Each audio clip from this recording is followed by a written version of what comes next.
what do you think it means to be included?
Hello there.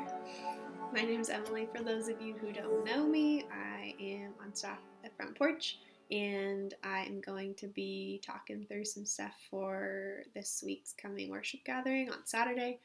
It's at 5 p.m. on our Zoom platform, so if you want to join us then, please feel free. We would love to have you.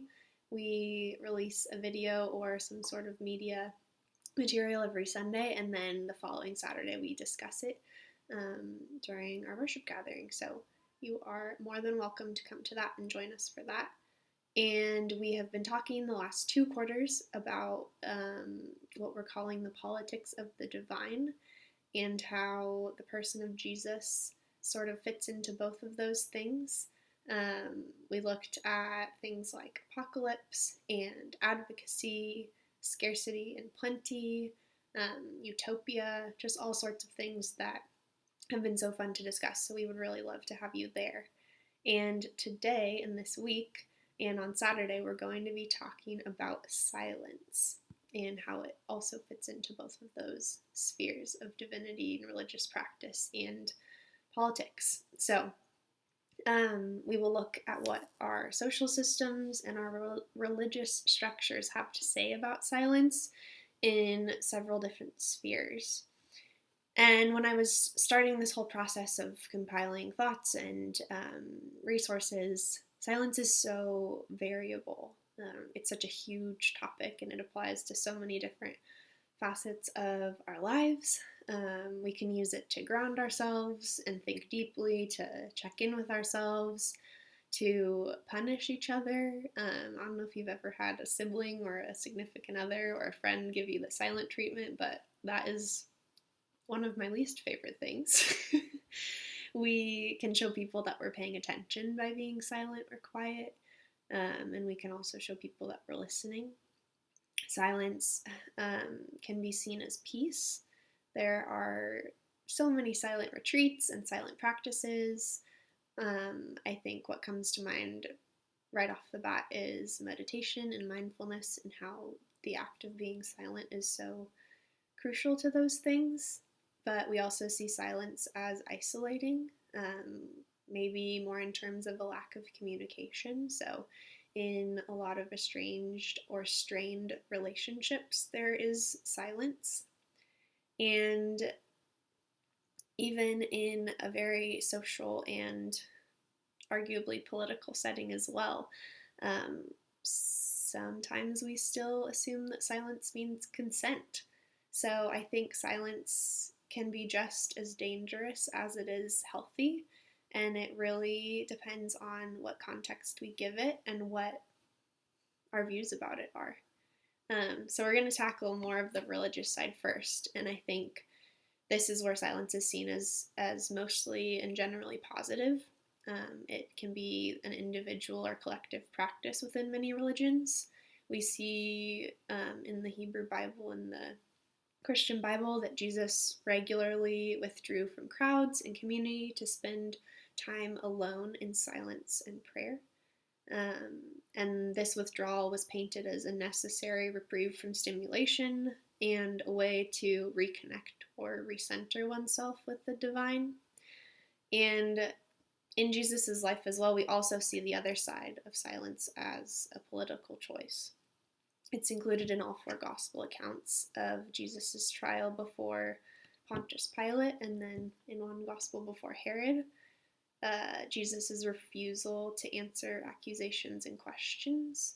And this seems a refusal to defend himself or justify his actions.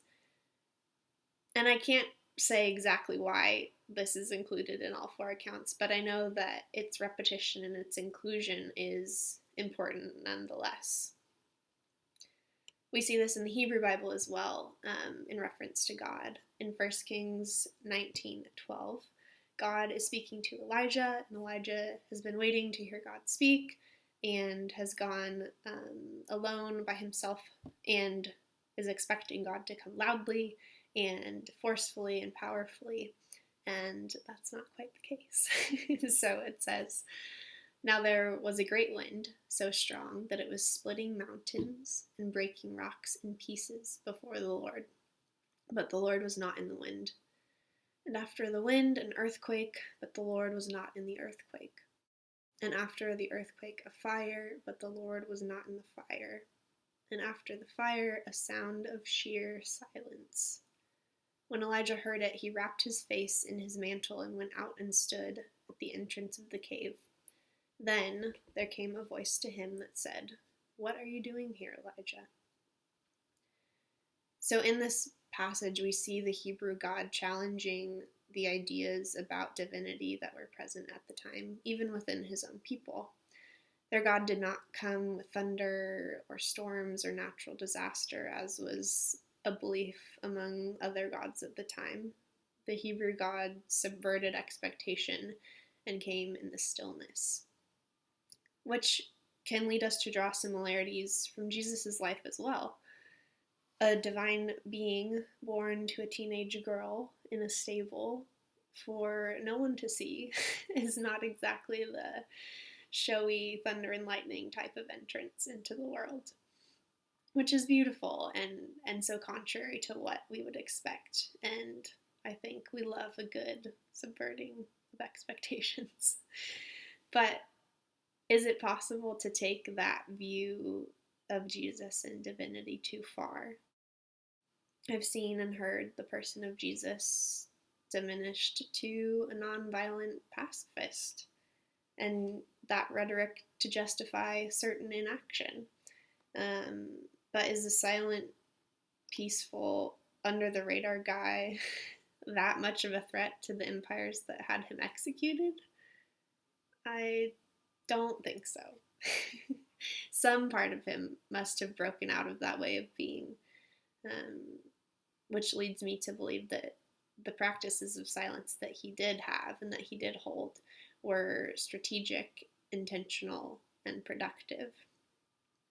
Yet we use parts of his story, like those moments in which he stands before authority and refuses to answer, to justify our own silence in the face of systemic oppression, injustice, racism, xenophobia, homophobia, and just about anything else that we don't want to speak out about.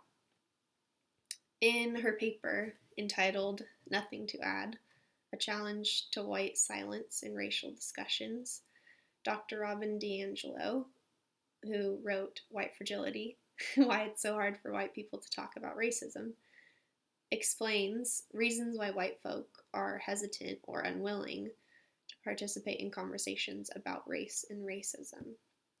These rationales include, but are not limited to, it's just my personality. I rarely talk in groups. Everyone has already said what I'm thinking. I don't know much about race, so I will just listen. I don't feel safe, don't want to be attacked, so I am staying quiet. I'm trying to be careful not to dominate the discussion. I don't want to be misunderstood, / say the wrong thing, / offend anybody. I already know all of this. DiAngelo says, regardless of the rationale for white silence in discussions of race, read, regardless of intent, if it is not strategically enacted from an anti-racist framework, it functions to maintain white power and privilege and must be challenged. We see Jesus as informed and intentional silence and justify our own silence out of fear, ignorance, or indifference. That's a problem. Those two don't translate. Another speaker and activist, Luvvie Ajayi, who is a self-described professional troublemaker, says, "People and systems count on our silence to keep us exactly where we are." And Clint Smith, a teacher and another activist, defines silence as the residue of fear. And maybe what we're afraid of when we remain silent is our beliefs being challenged, called out, and deconstructed before our own eyes. DiAngelo explains, in racial dialogue, white silence functions overall to shelter white participants by keeping their racial perspectives hidden and thus protected from exploration or challenge. Not contributing one's own perspectives serves to ensure that those perspectives cannot be expanded. So how do we reconcile these two views of silence? How do we practice and appreciate deep contemplative silence and also practice using our voices, overcoming our fears, and speaking up in important ways?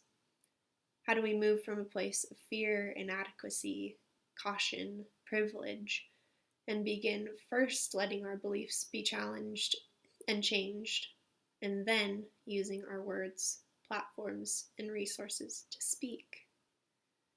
How do we hold both the beautiful internal moments of silence and contemplation and the loud, challenging, subversive moments of action? We will look more closely at the person of Jesus and how he seemed to hold both of these practices at once. And we'll look at those questions, among others, this coming Saturday at 5 p.m. Can't wait to see you and talk about this more.